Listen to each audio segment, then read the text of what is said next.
Hello friends, जय हिंद। आज के इस वीडियो में हम जानेंगे विश्व की नदियाँ, नदी बाँध जो होती हैं, नदियों के किनारे अवस्थित नगर।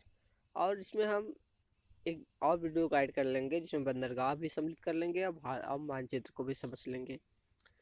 तो जो एग्जाम की दृष्टि से काफ़ी इम्पोर्टेंट होने वाली है, जो एग्जाम में काफ़ी बार पूछा गया क्वेश्चन है, तो आप लोग वीडियो को एंड तक देखने का प्रयास करें ताकि आपका कोई भी कन्फ्यूजन ना रहे और आप एग्ज़ाम अच्छा से दे पाएँ। तो अपने प्रश्न की तरफ बढ़ते हैं। पहले प्रश्न की तरफ देखते हैं कि कौन सी जो नदी है भ्रंश घाटी से होकर बहती है। तो आप लोग बताने का प्रयास करें कि वो कौन सी घाटी है जो भ्रंश घाटी से होकर बहती है, कौन सी नदी है। तो बोलगा नदी हो जाएगी। बोलगा नदी जो कि सागर में गिरती है, तो कैस्पियन सागर में गिरती है। यहाँ पे क्या है, विश्व की बात हो रही है, आप लोग इससे इंडिया के अंदर देखने का प्रयास न करें। तो यहाँ पे कैस्पियन सागर हो जाएगी, वोल्गा नदी कैस्पियन सागर में गिरती है। विश्व की सबसे व्यस्त व्यापारी नदी की बात करें तो जो राइन नदी होता है, यहाँ से व्यापारिक सेवाएं बहुत ज़्यादा होती है, इसलिए सब व्यस्त व्यापारी नदी के नाम से जानी जाती है। यूरोप महाद्वीप की सबसे लंबी नदी कौन सी है। तो हो जाएगी वोल्गा नदी। कौन सी नदी भूमध्य रेखा को 2 बार काटती है। तो हो जाएगी कांगो नदी। कौन सी नदी मकर रेखा से 2 बार गुजरती है। तो लिम्पोपो नदी हो जाएगी। किस नदी का उद्गम भूमध्य रेखा के समीप होता है। तो हो जाएगा नील नदी का। महाबली गंगा किस देश की सबसे बड़ी नदी है। तो हो जाएगा यह श्रीलंका। श्रीलंका की यह सबसे बड़ी नदी है।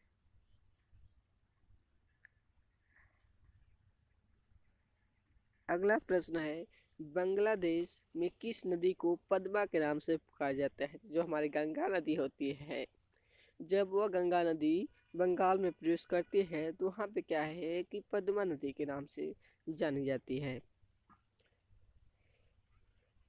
रूस की सर्वाधिक महत्वपूर्ण नदी की बात करें तो ये हो जाएगी वोल्गा नदी।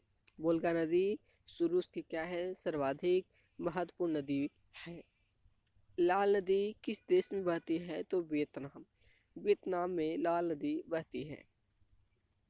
किस नदी को अंतर्राष्ट्रीय नदी की संज्ञा दी गई है। तो डेन्यूब जो नदी है उसको अंतर्राष्ट्रीय नदी की संज्ञा दी गई है। सींध नदी कहाँ बहती है। तो हो जाएगा फ्रांस में। मरे डार्लिंग नदी कहाँ बहती है। तो मरे डार्लिंग नदी ऑस्ट्रेलिया की नदी है और ऑस्ट्रेलिया में बहती है। नील नदी किस सागर में गिरती है। तो नील नदी भूमध्य सागर में गिरती है। जॉर्डन नदी किस सागर में गिरती है। तो जॉर्डन क्या है, मृत सागर में गिरती है। वांगहो नदी किस सागर में गिरती है। तो पीला सागर में। और वांगहो नदी कहाँ की नदी है। तो ये चीन की नदी है। कौन सी यूरोपीय नदी ब्लैक फॉरेस्ट से निकलकर काला सागर में गिरती है। तो डेन्यूब नदी हो जाएगी। मेकांग नामक नदी किस देश में है। तो हो जाएगा चीन में। आप लोग वीडियो को एक बार 2 बार ही देखेंगे तो आपका कोई भी कंफ्यूजन नहीं रहेगा। सर और आम नदियाँ गिरती हैं अरल सागर में। पराना था पराग्वे नदी के सम्मिलित नाम है लाप्लाटा। ओब नदी किस सागर में गिरती है। तो ओब नदी आर्कटिक सागर में गिरती है। कैस्पियन सागर में कौन सी नदी गिरती है। तो हो जाएगा वोल्गा नदी। किस देश में यूफ्रेटस और सिग्रिस नदियां बहती है। तो इराक में हो जाएगी। विश्व में सबसे ऊंचा बांध की बात करें तो रघुवंश की हो जाएगा जो कि तजाकिस्तान में है। आसवान बांध की बात करें तो आसवान बांध किस नदी पर स्थित है। तो ये हो जाएगी नील नदी पे। अकुसुम्बो बांध किस नदी पर स्थित है। तो बोल्टा नदी हो जाएगी। किस नदी पर करीबा बांध बनाई गई है, स्थित है। तो जेम्बेजी नदी पर।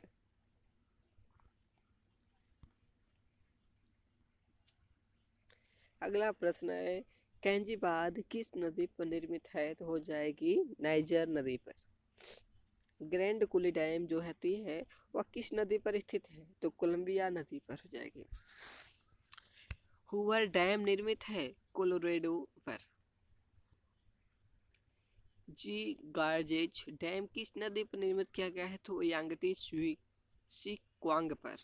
वान विलेवाद किस नदी पर स्थित है? कोलंबिया नदी पर हो जाएगी अभी। रोम यानी इटली नगर किस नदी के किनारे बसा है? तो टाइबर नदी। कौन सा शहर नीली एवं सफेद नील के संगम पर स्थित है? तो खार्तम शहर है। अगला प्रश्न है न्यूयॉर्क नगर किस नदी के तट पर स्थित है? तो हो जाएगी हडसन नदी।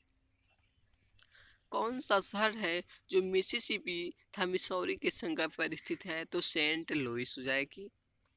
बर्लिन शहर किस नदी के किनारे बसा है? तो सिप्री नदी हो जाएगी। पाकिस्तान के लाहौर नगर किस नदी के तट पर स्थित है? तो हो जाएगी क्या? रावी नदी। कौन सा शहर दजला एवं फराद नदियों के संगम पर स्थित है? तो बसरा हो जाएगा यहाँ पे। बैंकॉक शहर किस नदी के किनारे स्थित है? तो मिनाफ। जो मिनाम है नदी वहाँ पे बैंकॉक शहर स्थित है। कौन सा शहर डिलोवीवर तथा इस्चुतकिल नदियों के संगम पर स्थित है? फिलाडेल्फिया। लंदन किस नदी के किनारे स्थित है? टेम्स जो नदी है वहाँ पे लंदन स्थित है।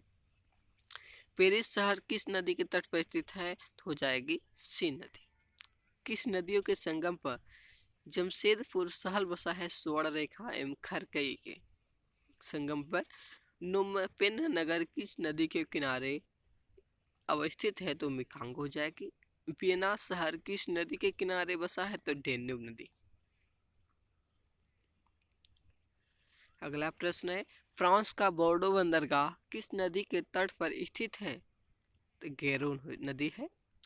सीन नदी किस नगर से होकर बहती है? तो पेरिस हो जाएगी। हैम्बर्ग किस नदी के मुहाने पर स्थित है? एल्बा नदी के। विश्व की सबसे लंबी नदी की बात करें तो नील नदी है। और विश्व की सबसे चौड़ी नदी की बात करें तो क्या है? अमेजन है। विश्व की अपवाह क्षेत्र की दृष्टि से सबसे बड़ी नदी कौन है? तो अमेजन हो जाएगी। जल के आयतन के आधार पर विश्व की सबसे बड़ी नदी की बात करें तो अमेजन होगी क्योंकि चौड़ी ज़्यादा है। किस सभ्यता को नील नदी का वरदान कहा जाता है? तो मिस्र की सभ्यता। कोयला नदी के नाम से यूरोप की कौन सी नदी जानी जाती है? तो राइन नदी।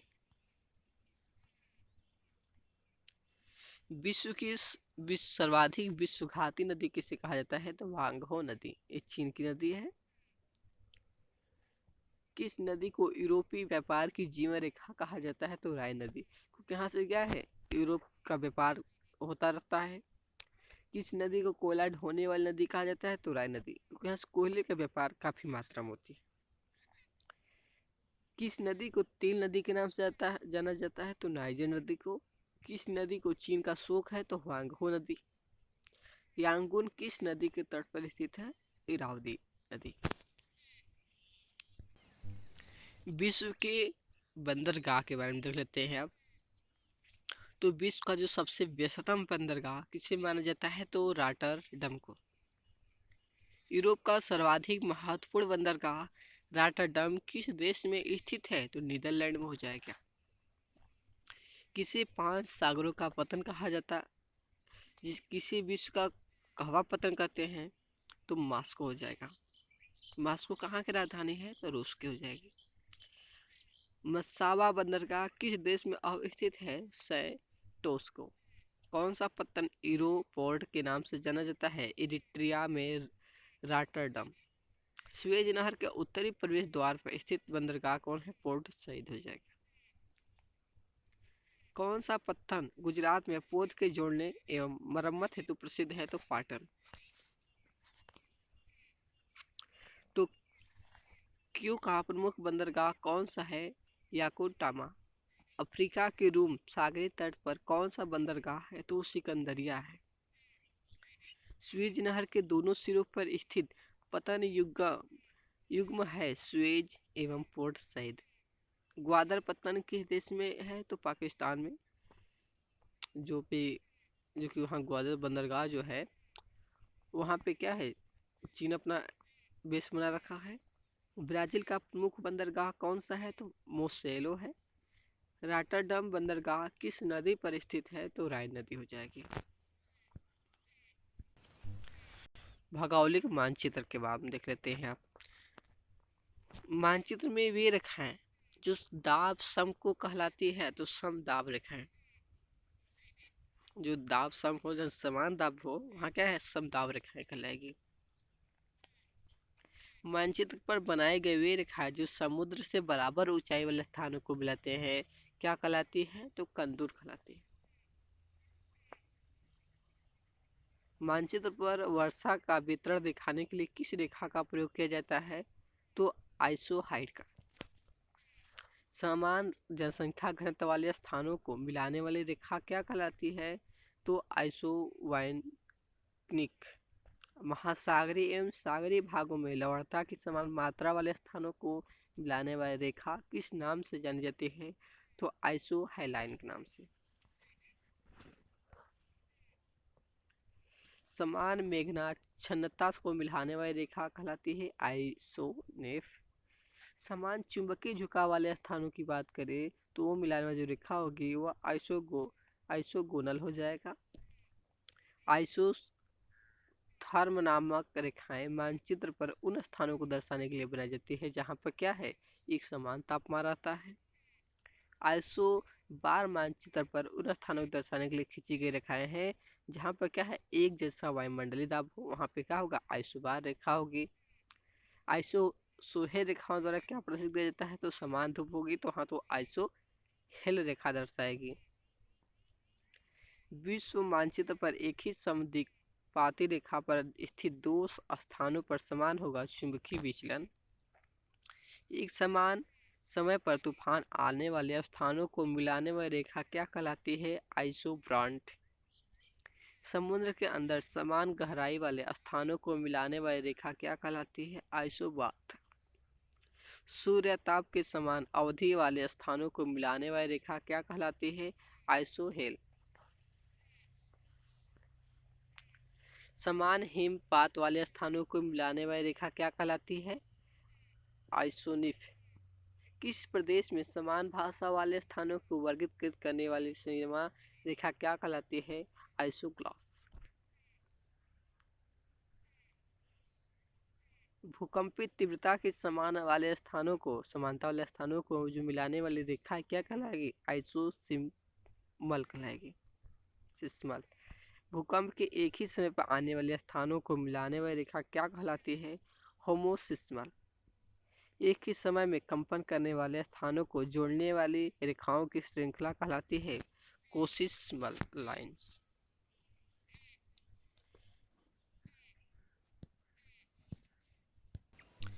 गाइज आज का वीडियो यहीं हम समाप्त करते हैं। तो आप लोग वीडियो को एंड तक देखें और आपका जो भी कन्फ्यूजन हो उसे एक बार नहीं 2 बार रिवीजन करके आप लोग देख लेंगे, तो आपका जो भी कन्फ्यूजन होगा वो समाप्त हो जाएगा। Okay, thanks.